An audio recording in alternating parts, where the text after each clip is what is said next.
ചരിത്രത്തിൽ തന്നെ ഏറ്റവും വലിയ ഡിനോസർ കൂട്ടത്തിന്റെ തെളിവുകൾ മധ്യ ഇംഗ്ലണ്ടിൽ നിന്ന് ഇപ്പോൾ ലഭിച്ചിരിക്കുകയാണ്. 16.6 കോടി വർഷം പഴക്കമുള്ള 200-ൽ പരം ഡിനോസർ കാൽപ്പാടുകളാണ് ഇവിടെ നിന്നും ഗവേഷകർ കണ്ടെത്തിയത്. ഓക്സ്ഫഡ് ബർമിംഗ്ഹാം സർവകലാശാലയിലെ ഗവേഷകരാണ് ഒരു ഖനിയിൽ നിന്ന് ഇത്രയധികം കാൽപ്പാടുകൾ കണ്ടെത്തിയത്. ഖനിയിൽ ഒരു തൊഴിലാളി മണ്ണ് നീക്കുന്നതിനിടയിൽ അസാധാരണമായ വലുപ്പത്തിലുള്ള ഉറച്ചുപോയ കുഴികൾ കണ്ടെത്തിയതിനെ തുടർന്നാണ് ഗവേഷകർ ഈ മേഖലയിൽ പഠനം നടത്തിയതും ഡിനോസറുകളുടെ കാൽപ്പാടുകളാണെന്ന് സ്ഥിരീകരിച്ചതും. ഡിനോസറുകൾ കൂട്ടത്തോടെ നടന്നു പോയതിന്റെ നീളത്തിലുള്ള വഴികൾ തന്നെ ഈ മേഖലയിൽ നിന്ന് ഗവേഷകർ തിരിച്ചറിഞ്ഞു. 150 മീറ്റർ വരെ നീളമുള്ള വഴികൾ ഇതിലുണ്ട്. ഇത്തരത്തിൽ 5 വ്യത്യസ്ത ഡിനോസർ പാതകളാണ് ഈ ഖനന പ്രദേശത്ത് നിന്ന് തിരിച്ചറിഞ്ഞത്. കണ്ടെടുത്ത 5-ൽ 4 പാതകളും നീണ്ട കഴുത്തുള്ള സസ്യഭുക്കുകളായ ഒരു ഡിനോസർ കൂട്ടം സൃഷ്ടിച്ചതാണ് എന്നാണ് കരുതപ്പെടുന്നത്. സെറ്റിയോസോറസ് എന്ന ഇനം ഡിനോസറുകളുടേതാകാനാണ് സാധ്യതയും.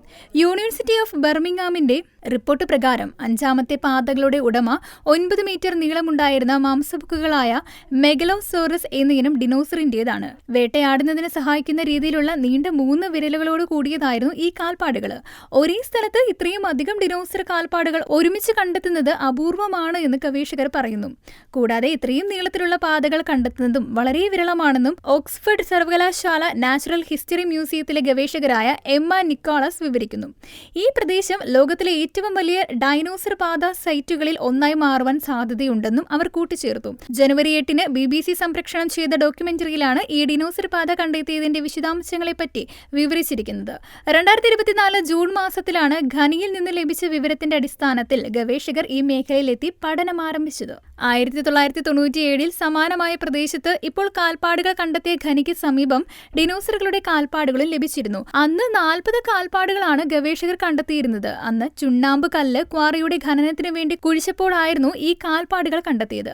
അതേസമയം ഇപ്പോൾ കണ്ടെത്തിയിട്ടുള്ള കാൽപ്പാടുകളുടെ എണ്ണം അന്ന് കണ്ടെത്തിയതിലും 5 ഇരട്ടിയോളമാണ്. അതേസമയം അന്ന് കണ്ടെത്തിയ കാൽപ്പാടുകൾ സൃഷ്ടിച്ച നടപ്പാതയുടെ ദൂരം ഏതാണ്ട് 180 മീറ്റർ ആയിരുന്നു. അതായത് ഏറ്റവും ഒടുവിൽ നടത്തിയ പര്യവേഷണത്തിലെ നടപ്പാതയേക്കാൾ 30 മീറ്റർ നീളം കൂടുതൽ. നിലവിൽ ഈ പുതിയ പര്യവേഷണ മേഖലയിലെ കാൽപ്പാടുകളുടെ 20,000-ഓളം ചിത്രങ്ങൾ ഗവേഷകർ പകർത്തിയിട്ടുണ്ട്. ഈ ചിത്രങ്ങളെ ത്രിമാന രൂപത്തിലേക്ക് മാറ്റുവാനും കൂടാതെ ഇതോട് ചേർത്ത് മേഖലയുടെ ഡ്രോൺ ചിത്രങ്ങൾ കൂടി പകർത്തി വിശദമായ പഠനം നടത്തുവാനുമാണ് ഗവേഷകർ തീരുമാനിച്ചുകൊണ്ടിരിക്കുന്നത്. ഈ രീതിയിലുള്ള പഠനങ്ങൾ ഡിനോസറുകൾ തമ്മിലുള്ള ഇടപെടലുകളെക്കുറിച്ചും അവയുടെ വേഗതയെക്കുറിച്ചും വലുപ്പത്തെക്കുറിച്ചും എല്ലാം മനസ്സിലാക്കുവാൻ കഴിയുമെന്നാണ് ശാസ്ത്രലോകത്തിന്റെ പ്രതീക്ഷ. മേഖലയിലെ കാലാവസ്ഥാ സാഹചര്യമായിരിക്കാം ഈ ഡിനോസർ പാതകൾ ഇത്രയും അധികം നന്നായി സംരക്ഷിക്കപ്പെട്ടതിനുള്ള കാരണമെന്ന് ബർമിംഗ്ഹാം സർവകലാശാലയിലെ പാളിയോ ബയോളജിസ്റ്റായ റിച്ചാർഡ് ബട്ട്ലർ പറഞ്ഞു. ഇതിലൂടെ കാൽപ്പാടുകളെ വേഗത്തിൽ തിരിച്ചറിയുവാൻ ചതുപ്പ് നിലമായതിനാലാണ് ഇത്ര ആഴത്തിൽ ഡിനോസറുകളുടെ കാൽപ്പാടുകൾ പതിയുവാൻ കാരണം. അതേസമയം ശക്തമായ കാറ്റ് ഡിനോസറുകൾ സൃഷ്ടിച്ച കാൽപ്പാടുകൾക്ക് മേലെ ഇവയെ മൂടിക്കളയാതെ രീതിയിലുള്ള വസ്തുക്കൾ കൊണ്ടുവന്ന് നിക്ഷേപിച്ചിരിക്കാം എന്നും കണക്ക് കൂട്ടുന്നു. ഇതിലൂടെ കാൽപ്പാടുകളെ വേഗത്തിൽ തിരിച്ചറിയുവാൻ ഇന്ന് ഗവേഷകർക്ക് സാധിച്ചു.